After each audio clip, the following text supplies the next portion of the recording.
और एग्जाम के अंदर ब्लूप्रिंट के अकॉर्डिंग एग्जाम के अंदर आता क्या क्या है, ब्लूप्रिंट के अकॉर्डिंग, राइट ना। एग्जाम में स्टूडेंट अगर ब्लूप्रिंट के हिसाब से भी स्टडी कर ले तो easy going 80% 85% easy going cross कर सकता है।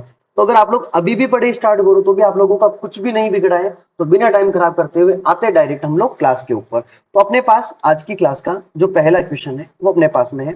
अपने पास इस चैप्टर के अंदर से आप लोगों के एमसीक्यू क्वेश्चन भी आने वाले हैं। तो अपने पास फर्स्ट क्वेश्चन है, एक आदर्श विलयन का गुण होता है, यानी एक अपने पास आइडियल विलयन का क्या सॉल्यूशन रहता है। तो इसके अंदर राउल्ट के नियम का पालन करता है, एग्जैक्टली सही बात है। डेल्टा एच मिक्सचर की वैल्यू अपने पास एग्जैक्टली जीरो होती है और डेल्टा वी की वैल्यू भी जीरो होती है, यानी ये सारे के सारे ऑप्शन अपने पास कंप्लीट तरीके से क्या चुके हैं, मतलब सही है। तो ये अपने पास इसका ऑप्शन नंबर जो द होगा वो बिल्कुल करेक्ट हो जाएगा। नेक्स्ट क्वेश्चन की बात करते हैं, निम्नलिखित में से अणुसंख्या का गुणधर्म कौन सा नहीं है। तो बात करते हैं हम, हमारे पास हिमागम अवनमन भी अपने पास अणुसंख्या गुणधर्म होता है, परासरण दाब भी होता है, क्वथनांक भी होता है, पृष्ठ तनाव नहीं होता है। तो इसका जो एग्जैक्ट ऑप्शन अपने पास हो जाएगा वो ऑप्शन कौन सा वाला हो जाएगा, पृष्ठ तनाव, राइट। चलो ठीक है, बात करते हैं नेक्स्ट क्वेश्चन के ऊपर। एथेनोइक अम्ल में वांट ऑफ गुणांक, बेंजीन में जो एथेनोइक अम्ल होता है उसमें वांट ऑफ गुणांक की वैल्यू होती कितनी है। इसके एक बार मैं इक्वेशन लिख देता हूं। अपने पास क्या होता है, टोटल 2 मॉलिक्यूल्स होते हैं एथेनोइक अम्ल के, और जब इसको बेंजीन के अंदर हम लोग जैसे ही इसको मिक्स करते हैं तो अपने पास बनता है CH3COOH। इसके अंदर हाइड्रोजन बॉन्ड बन जाता है और यहाँ नंबर ऑफ मॉलिक्यूल्स की जो वैल्यू अपने पास कितनी हो जाती है, 1 हो जाती है। फिर वांट ऑफ गुणांक निकालते हैं आयोटा की वैल्यू। तो इसके पश्चात यहाँ पे टोटल इसके नंबर ऑफ कितने, मतलब अभिक्रिया होने की पश्चात अणुओं की संख्या कितनी है। तो अभिक्रिया होने के पश्चात आ रही है 1, अभिक्रिया होने से पूर्व कितनी है, तो इसके आगे अपने पास 2 आ रहा है, तो इसकी वैल्यू आ जाएगी 2। तो इसकी अपने पास कंप्लीट तरीके से वैल्यू आने वाली है 0.5। तो इसका एग्जैक्ट ऑप्शन नंबर हो जाएगा option number A, option number E is correct. Okay, चलो बात करते हैं नेक्स्ट क्वेश्चन के ऊपर आते हैं हम लोग। हमारे पास नेक्स्ट क्वेश्चन रहने वाला है, जल में नमक डालते हैं तो क्वथनांक पर क्या असर पड़ता है। जैसे ही हम, हमारे पास जल है और जल में अगर हम लोग क्या कर दें, नमक डाल दें, तो अपने पास जैसे इमेजिन की 100 डिग्री सेंटीग्रेड के ऊपर जो जल है वो बॉयल होता है, राइट। यानी इसका बॉइलिंग पॉइंट कितना होता है वाटर का, 100 डिग्री सेंटीग्रेड। अब अगर इसके अंदर हम लोग NaCl को मिक्स कर दें तो ये मतलब बॉईल होना बंद हो जाएगा। अब अगर इसको वापस बॉईल करना है तो हमें टेम्परेचर की वैल्यू को ग्रो करना पड़ेगा, यानी कि इसकी बॉइलिंग पॉइंट की वैल्यू क्या हो जाएगी, एग्जैक्टली बढ़ जाएगी। तो इसका ऑप्शन नंबर जो बी होगा बिल्कुल करेक्ट हो जाएगा। बात करते हैं नेक्स्ट क्वेश्चन नंबर 5, शुद्ध जल की मोलरता कितनी होती है। इसका तो आंसर याद कर लो आप लोग, आंसर का रट्टा मार लो, एग्जाम पर्पज से बहुत इंपॉर्टेंट है। आप लोगों को इसको सॉल्व करना भी आना चाहिए। एक्सप्लेनेशन के अंदर में मैं आप लोगों को इसको प्रॉपर्ली समझा दूंगा। जल की, शुद्ध जल की मोलरता की वैल्यू, इसकी मोलरिटी की वैल्यू कितनी होती है, 55.5 m। चलो बात करते हैं नेक्स्ट क्वेश्चन के ऊपर आते हैं। 0.1 मोल मोलरता वाले विलयन में किसका क्वथनांक सर्वाधिक होगा। तो इसमें जैसे आप लोग क्या करना, इसके जब आयन बनाएंगे तो यहाँ +1 आयन बनने वाला है, जब इसके आयन बनाएंगे तो इसमें +2 बनने वाला है। एल्यूमिनियम के अंदर +3 आयन बनेगा तो ऑब्वियस बात है कि इसका मैक्सिमम हो जाएगा। तो इसका जो ऑप्शन नंबर जो रहेगा वो ऑप्शन नंबर जो द होगा बिल्कुल करेक्ट आंसर रहेगा। प्रभाजी आसवन की विधि के द्वारा किसको पृथक नहीं किया जा सकता है। इंपॉर्टेंट क्वेश्चन है। इसका स्थिर क्वाथी मिश्रण एकदम एग्जैक्ट होने वाला है। स्थिर क्वाथी मिश्रण एक ऐसा मिश्रण होता है जिसमें 2 या 2 से अधिक जो द्रव होते हैं वो क्या होते हैं, एक ही ताप के ऊपर उबलते हैं। ये अपने पास क्या कहलाता है, तो आप लोग बोलोगे स्थिर क्वाथी मिश्रण कहलाता है। ये 2 प्रकार का होता है हमारे पास में। एक तो होता है अधिकतम स्थिर क्वाथी मिश्रण, एक तो अपने पास क्या होता है अधिकतम स्थिर क्वाथी मिश्रण, एक होता है हमारे पास कौन सा वाला, न्यूनतम स्थिर क्वाथी मिश्रण। इसमें अपने पास जो एल्कोहल है ROH वो तो रहता है 95% और इसमें जो 5% रहता है वो रहता है जल।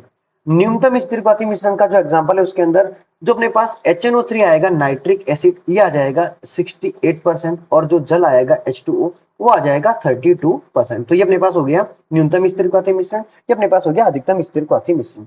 नेक्स्ट क्वेश्चन अपने पास 500 ग्राम जल में 4 ग्राम NaOH बोला हुआ है, इसकी क्या करनी है हम लोगों को, मोलरता निकालनी। इसका सिंपल फॉर्मूला है हमारे पास 1 किलोग्राम विलायक। अब यहाँ पर अपने पास वेट निकालना है W, और अपने पास अगर ये वैल्यू W आएगी ग्राम के अंदर तो हमें ऊपर 1000 से मल्टीप्लाई करना पड़ेगा। ऊपर अपने पास कौन आ जाएगा, Na का मतलब होता है मोलों की संख्या। अब मोल की वैल्यू अपने पास क्या होती है, तो ये होता है ग्राम में भार बटा अणुभार। विलय का ग्राम में भार अपन में कौन आ जाएगा, तो अपन लोग बोलेंगे अणुभार। चलो इसको सॉल्व आउट करते हैं। विलय का जो ग्राम में भर आ रहा है, आप लोग यहाँ प्लीज इजी गोइंग, इसको आप लोग प्लीज एडजस्ट करते हुए जाना। ग्राम में भार जो आ रहा है, यहाँ जो विलय होगा वो NaOH होगा विलय। इसकी वैल्यू अपने पास आ रही है 40, सॉरी इसकी वैल्यू अपने पास ओनली 4 ग्राम है। और अणुभार, NaOH का अणुभार होता है हमारे पास 40। तो इसकी हम लोग कैलकुलेशन करते हैं। यहाँ Na के स्थान पे मैं जो वैल्यू को पुट कर लेता हूँ, इसकी वैल्यू अपने पास आ जाएगी 4/40 यानी 4/40। इसका जो W यानी वेट आ रहा है वो अपने पास कितना आ रहा है एग्जैक्टली, तो 500 ग्राम जल का यानी विलायक अपने पास कितना आ रहा है 500 ग्राम। ऊपर अपने पास कौन आ जाएगा 1000। 3 जीरो से हम लोग 3 जीरो को कैंसिल आउट कर देंगे, एक 4 से एक 4 कट जाएगा, तो अपने पास बचेगा 1/5। 1/5 की वैल्यू कितनी होती है, तो 5 दूनी 10 यानी 0.2 और स्मॉल m आएगा, क्योंकि मोलरता का मात्रा क्या होता है स्मॉल m। तो यहाँ पर ऑप्शन नंबर जो स होगा, ऑप्शन नंबर स बिल्कुल परफेक्ट होने वाला है, राइट। बात करेंगे नेक्स्ट क्वेश्चन K2SO4। आप लोग प्लीज क्वेश्चन को ऑब्जर्वेशन करना। K2SO4 के पूर्व वियोजन के लिए वॉन ऑफ गुणांक की वैल्यू कितनी होती है, वॉन ऑफ गुणांक I की वैल्यू कितनी होती है। K2SO4 ये अपने पास क्वेश्चन आ रहा है, हमें बात कर रहा है कि K2SO4 है,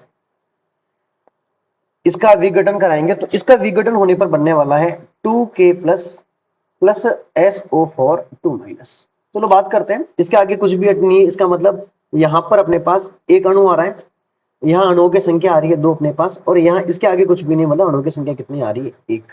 अभिक्रिया होने के पश्चात अणुओं की संख्या, अभिक्रिया होने से पूर्व अणुओं की संख्या अपने पास क्या कहलाता है वॉन्ट ऑफ गुणांक। तो यहाँ वैल्यू ऑफ आयोटा अपने पास कितनी आ जाएगी, तो आप लोग प्लीज ऑब्जर्व करना। यहाँ अपने पास 2+1, अभिक्रिया होने से पूर्व अपने पास कितनी 1 है, तो अपने पास हो जाएगा 3/1। यानी एग्जैक्टली हम लोगों के पास वैल्यू कितनी आने वाली है, तो वैल्यू आ जाएगी 3। समुद्री जल का विलवणीकरण निम्न में से किससे किया जाता है। तो देखो हमें क्या करना है, जल का शुद्धिकरण करना है कुल मिलाकर के। तो जल का शुद्धिकरण हमेशा होता है प्रतिलोम परासरण से। एग्जैक्टली बहुत सिंपल क्वेश्चन था ये, तो बहुत सिंपली आप लोगों को ऑब्जर्वेशन हो गया होगा। तो ये अपने पास एमसीक्यू के टोटल 10 क्वेश्चन हो चुके हैं। हेलो डियर स्टूडेंट्स, तो अब बात करेंगे हम लोग रिक्त स्थानों में पूर्ति, फिल इन द ब्लैंक्स वाले क्वेश्चन है। तो अपने पास एग्जाम के अंदर टोटल इस यहाँ से भी एक क्वेश्चन आने वाला है 0.5 मार्क्स का। तो बात करते हैं अर्धपारगम्य झिल्ली यानी कि SPM सेमी परमिएबल मेम्ब्रेन में से होकर के कौन से अणु पार हो जाते हैं। तो ध्यान रखना, जो विलायक के अणु होते हैं वो विलायक अणु होता है SPM से होकर के क्या हो जाते हैं पार हो जाते हैं। लेकिन यह क्या करती है, जो विलय के जो अणु होते हैं ना, विलय के अणु उन विलय के अणुओं को क्या कर देती है रोक देती है। ऐसी झिल्ली अपने पास क्या कहलाती है SPM यानी अर्धपारगम्य झिल्ली। बात करते हैं नेक्स्ट क्वेश्चन, दो या दो से अधिक द्रवों का दो या दो से अधिक पदार्थों का सममांगी मिश्रण, ये अपने पास कहलाता है विलयन। यस एग्जैक्टली अपने पास क्या कहलाएगा विलयन कहलाएगा। बात करेंगे नेक्स्ट क्वेश्चन के ऊपर, जब किसी विलयन में निश्चित ताप पर विलय की अधिकतम मात्रा घुली हो, ऐसा विलयन अपने पास कहलाता है संतृप्त विलयन। यानी जब किसी विलयन में निश्चित ताप पर विलय की जब अधिकतम मात्रा घुली होती है वह संतृप्त विलयन कहलाता है। और अगर उस ताप के ऊपर अगर और अधिक मात्रा में किसी भी विलय पदार्थ को घोला नहीं जा सकता है वो कहलाता है असंतृप्त विलयन। और यदि उसी ताप के ऊपर अगर और भी अधिकतम मात्रा में और अधिक मात्रा में अगर विलय पदार्थ को और घोला जा सकता है वो कहलाता है अति संतृप्त विलयन। बात करेंगे नेक्स्ट क्वेश्चन, वाष्पशील द्रवों के विलयन में किसी अवयव का आंशिक दाब उसके, यह ध्यान रखना, मोल अंश के समानुपाती होता है। एग्जैक्टली ध्यान रखोगे। और ये अपने पास है राउल्ट का नियम, राउल्ट का नियम ये कंप्लीट यही अपने पास है कंप्लीट। वाष्पशील द्रवों के विलयन में किसी अवयव का आंशिक दाब उसके मोल अंश के कैसा होता है, तो एग्जैक्टली आप लोग क्या बोलोगे मोल अंश के समानुपाती होता है। फिर बात करेंगे नेक्स्ट क्वेश्चन, प्रोटीन बहुलक तथा वृद्ध अणुओं का मोलर द्रव्यमान ज्ञात करने के लिए उपयुक्त में से कौन से अणुसंख्यक गुणधर्म का इस्तेमाल करोगे। तो यहाँ पे लिए अपने पास जो सबसे इजी रहने वाला है वो रहने वाला है परासरण दाब पाई। पाई को हम लोग क्या बोलते हैं परासरण दाब। परासरण दाब आप लोगों ने ये नोट्स के अंदर भी इजी कोई पढ़ा होगा कि प्रोटीन बहुलक और वृद्ध अणुओं का अगर मोलर द्रव्यमान ज्ञात करना है तो सबसे उपयुक्त जो अणुसंख्यक गुणधर्म रहने वाला है वो कौन सा रहने वाला है, तो एग्जैक्टली आप लोग क्या बोलोगे, तो ये अपने पास रहने वाला है परासरण दाब।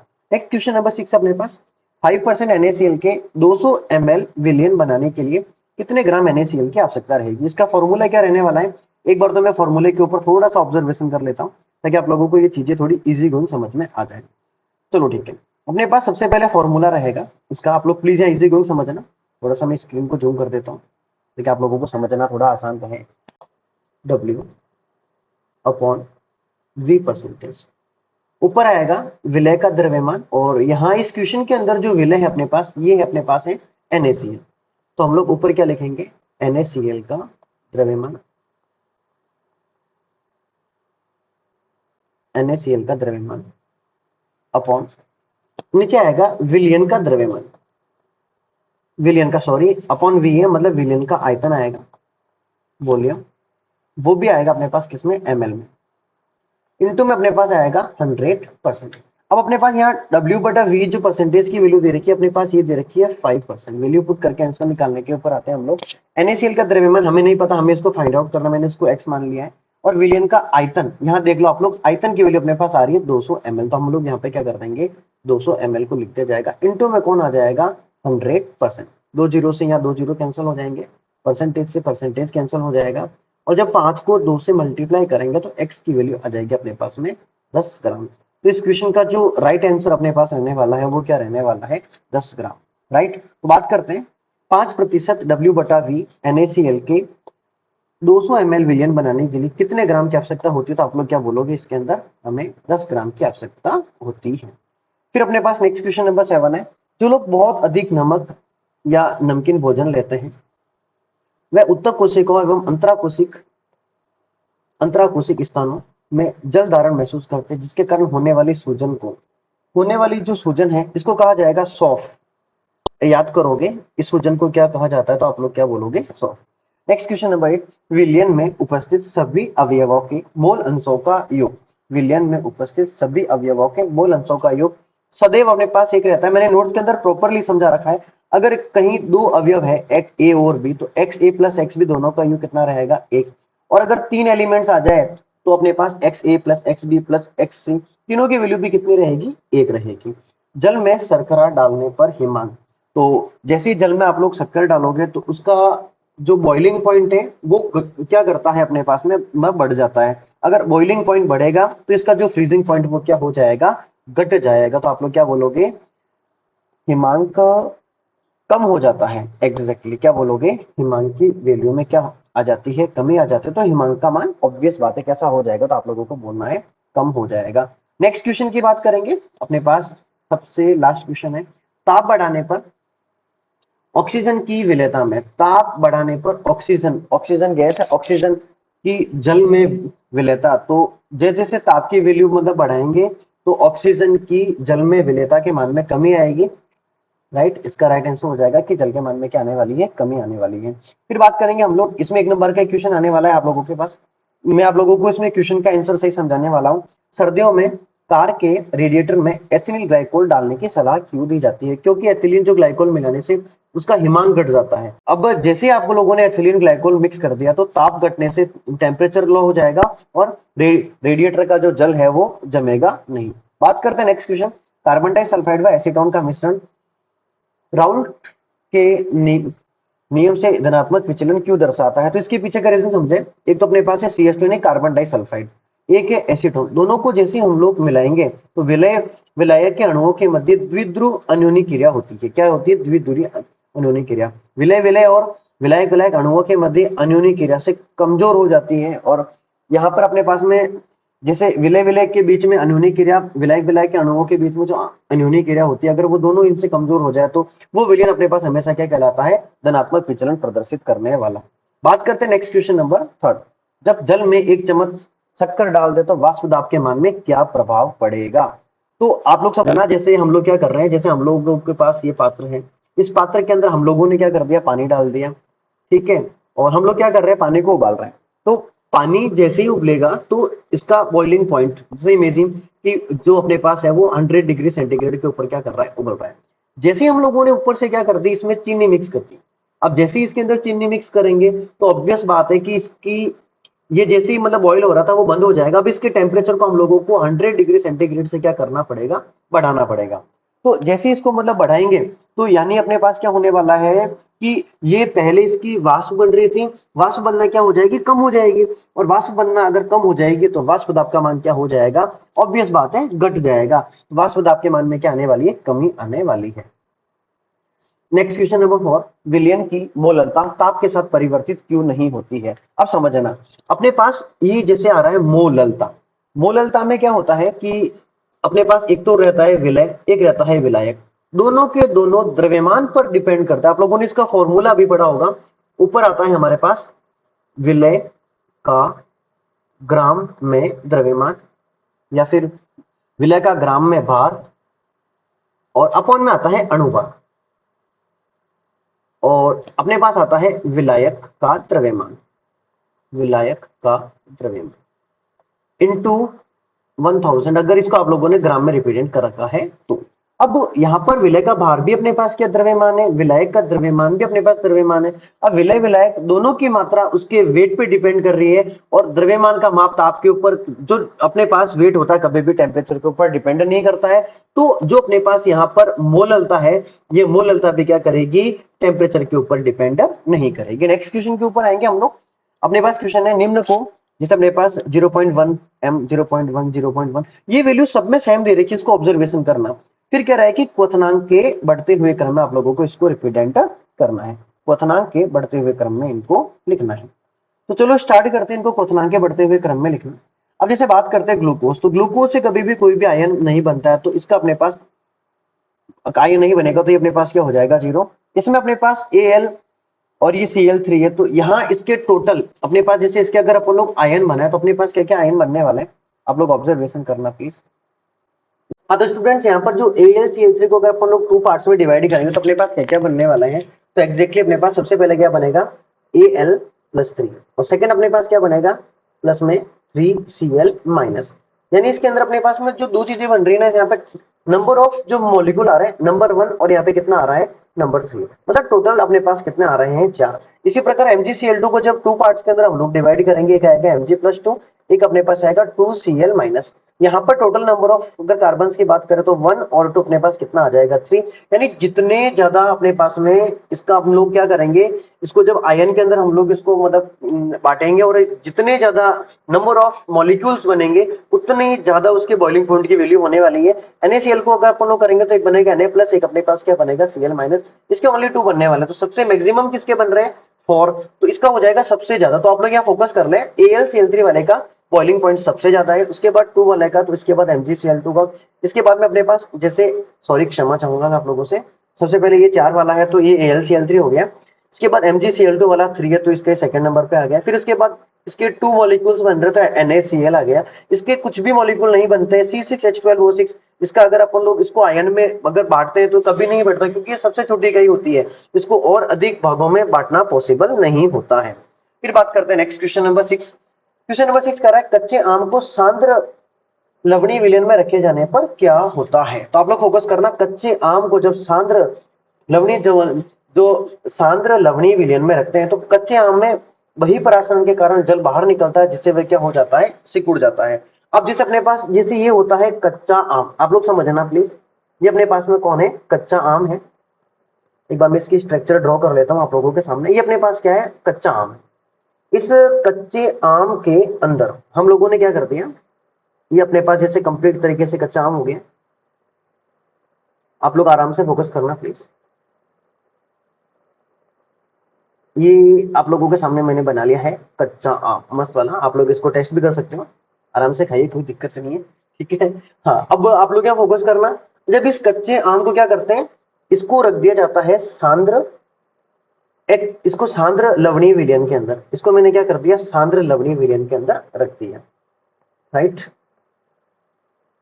इसको सांद्र लवणीय विलयन के अंदर रख दिया गया, जैसे इसको रख दिया हम लोगों ने सांद्र H2SO4 के अंदर, और जैसे ही इसके अंदर हम लोग इसको रखेंगे तो क्या होने वाला है कि इसमें बहिःपरासरण होगा, और इसके अंदर से सब जो जल होगा वो क्या हो जाएगा, बाहर निकल जाएगा। और ये कंप्लीट तरीके से इसमें बहिःपरासरण के कारण, बहिःपरासरण के कारण ये कंप्लीट तरीके से क्या हो जाएगा, सिकुड़ जाएगा। और अगर ये सिकुड़ जाएगा, पूरा पिचक जाएगा, तो इसीलिए जब हम लोग कच्चे आम को जब भी किसी सांद्र लवणीय जलीय विलयन के अंदर रखेंगे तो वही परासरण के कारण जल बाहर निकल जाएगा और वह क्या हो जाएगा, सिकुड़ जाएगा। मोल अंश को परिभाषित करो, तो मोल अंश की जो डेफिनेशन है बहुत सिंपल है, आप लोग इसको ऐसे भी बोल सकते हो, किसी अवयव के मोल बटा विलयन के कुल मोल। अगर दो एलिमेंट्स हैं Na और Nb, तो हम लोग इसको ऐसे बोल सकते हैं, किसी अवयव के मोल व विलयन के कुल मोल का अनुपात अपने पास क्या कहलाता है, तो क्या कहलाता है, मोल अंश कहलाता है, जिसको हम लोग क्या करते हैं, XI से रिप्रेजेंट करते हैं।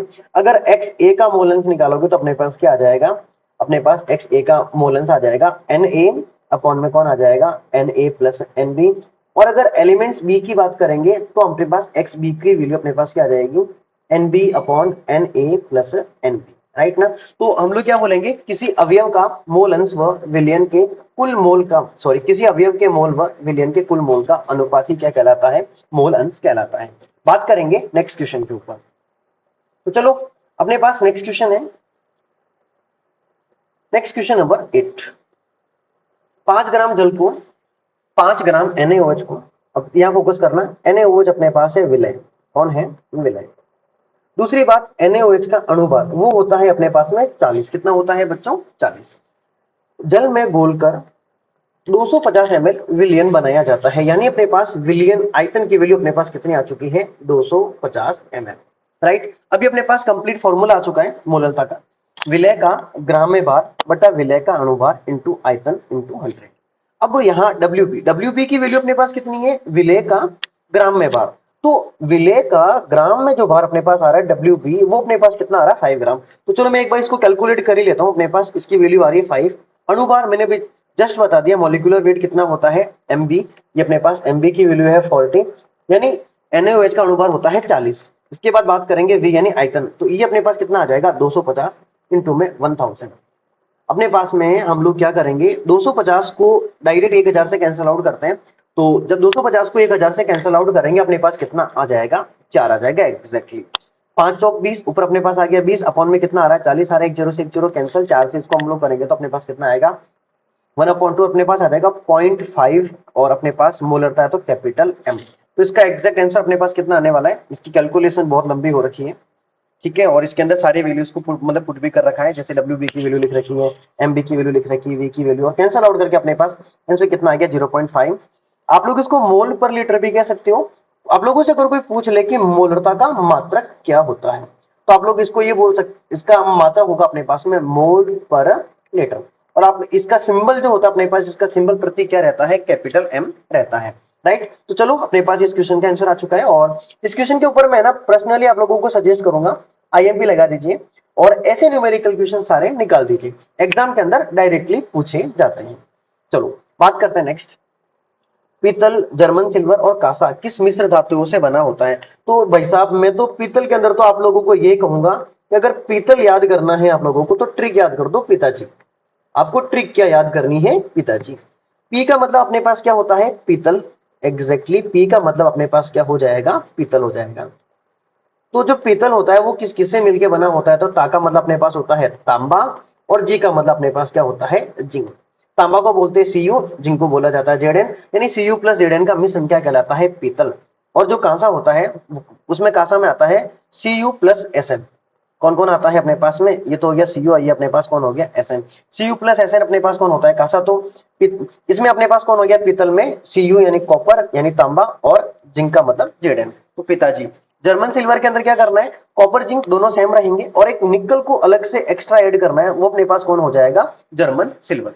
चलो ठीक है नेक्स्ट क्वेश्चन के ऊपर आते हैं अपने पास। नेक्स्ट क्वेश्चन है अपने पास में 22 ग्राम ऑक्जेलिक अम्ल से 1000 ml जलीय विलयन, 1000 ml का विलयन बनाया गया, विलयन का घनत्व 1.1 ग्राम पर लीटर। तो ऑक्जेलिक अम्ल की विलयन में द्रव्यमान प्रतिशत ज्ञात करो। देखो ऑक्जेलिक अम्ल का वेट जो द्रव्यमान दे रखा है वो 22 ग्राम दे रखा है, और आप लोगों को अच्छे से पता है अपने पास घनत्व का फॉर्मूला क्या रहता है द्रव्यमान बट्टा आयतन, वेट अपॉन वॉल्यूम, द्रव्यमान बटा आयतन। अगर इसकी द्रव्यमान का फॉर्मूला निकाला जाए तो अपने पास क्या आ जाएगा, तो अपने पास आ जाएगा घनत्व इंटू आयतन। तो फर्स्ट ऑफ ऑल हम लोग सबसे पहले इसका वेट काउंट करेंगे, तो अपने पास घनत्व इंटू आयतन, इसमें आयतन की वैल्यू आ रही है अपने पास में 1000 ml, और इसकी घनत्व डेंसिटी वैल्यू आ रही है 1.1 ग्राम पर लीटर। अब थोड़ा सा यहाँ ढंग से समझना, चीजों को थोड़ा सा अच्छे से ऑब्जर्वेशन करना पड़ेगा। यह अपने पास आ रहा है 1.1 ग्राम पर लीटर। अगर अपन लोग इसको कैलकुलेट करें तो थोड़ा सा अच्छे से ऑब्जर्वेट करना पड़ेगा हम लोगों को यहाँ पर। 1000 ml,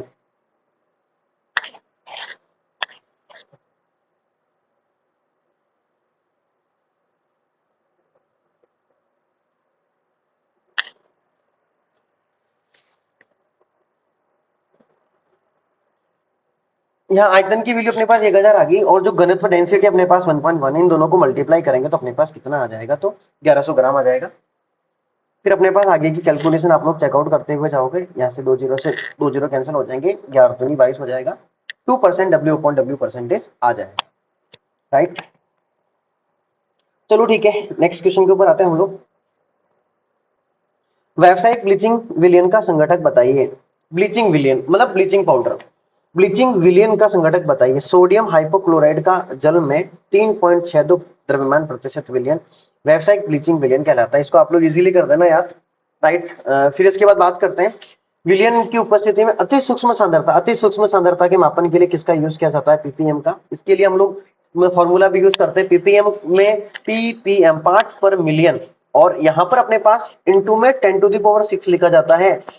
विलय के भाग बटा विलयन के कुल भाग इंटू 10⁶, यानी अगर 10⁶ अगर 10 लाख भाग में, अगर 10 लाख भाग में अगर आप लोगों को एक भाग निकालना है तो भी आप लोग क्या कर सकते हो, पीपीएम से उसको कंप्लीट तरीके से सॉर्ट आउट कर सकते हो।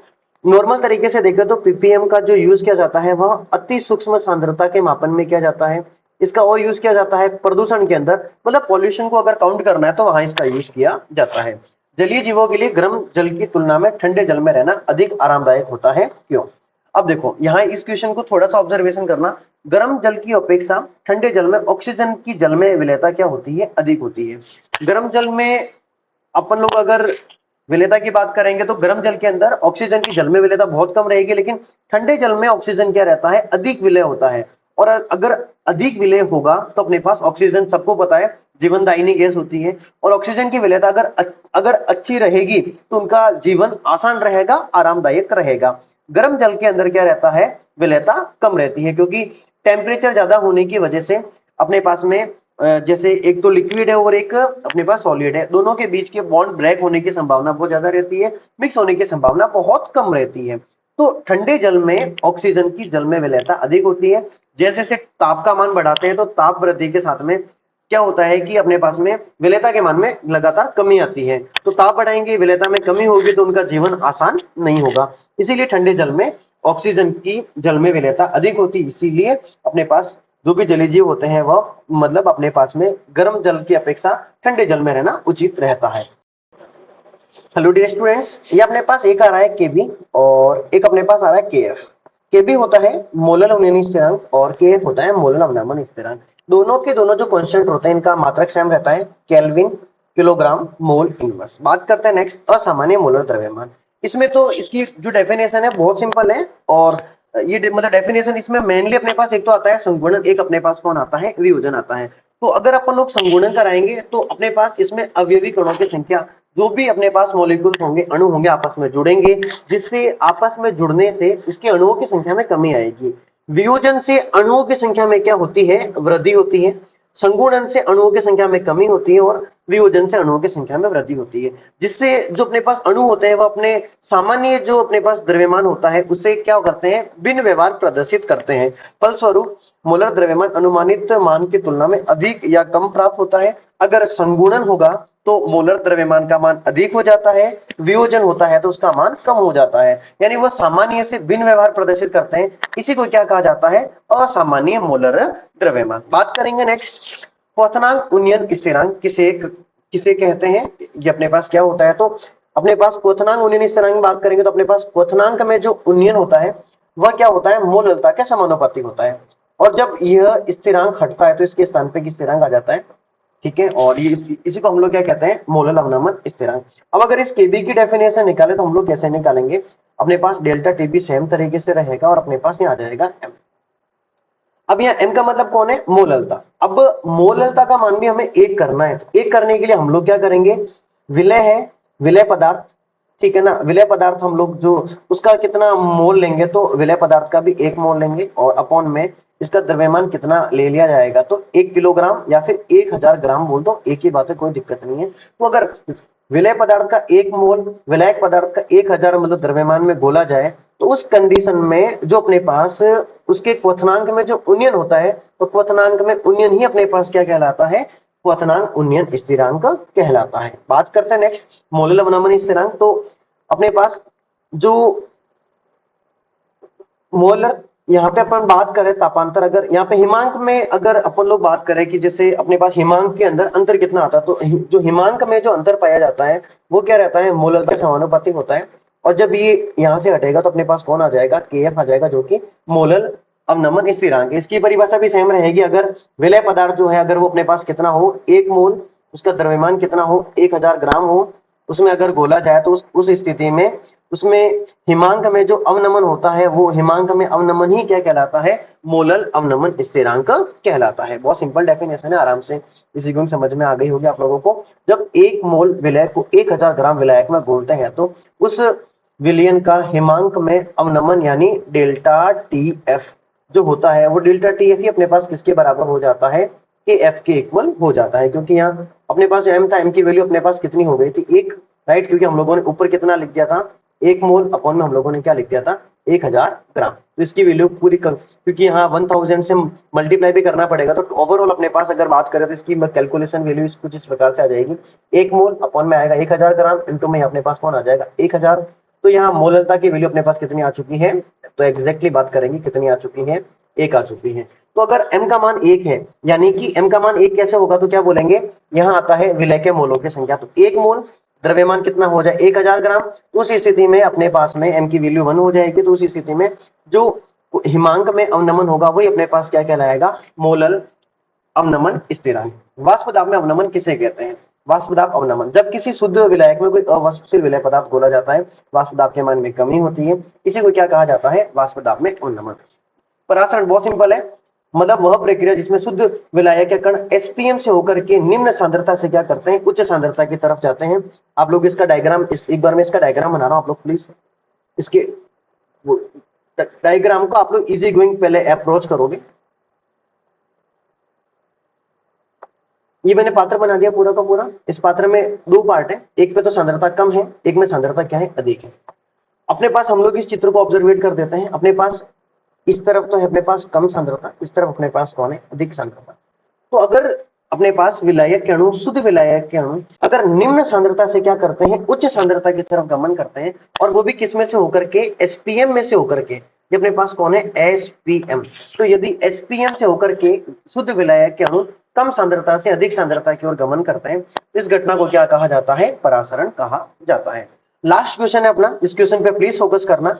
अपने पास इसमें हम लोगों को निकालनी है मोललता। क्या निकालनी है, मोललता। यहाँ एथेनोइक अम्ल है, ये अपने पास है विलय, यानी विलय पदार्थ का अपने पास ये कौन है, ग्राम में भार है।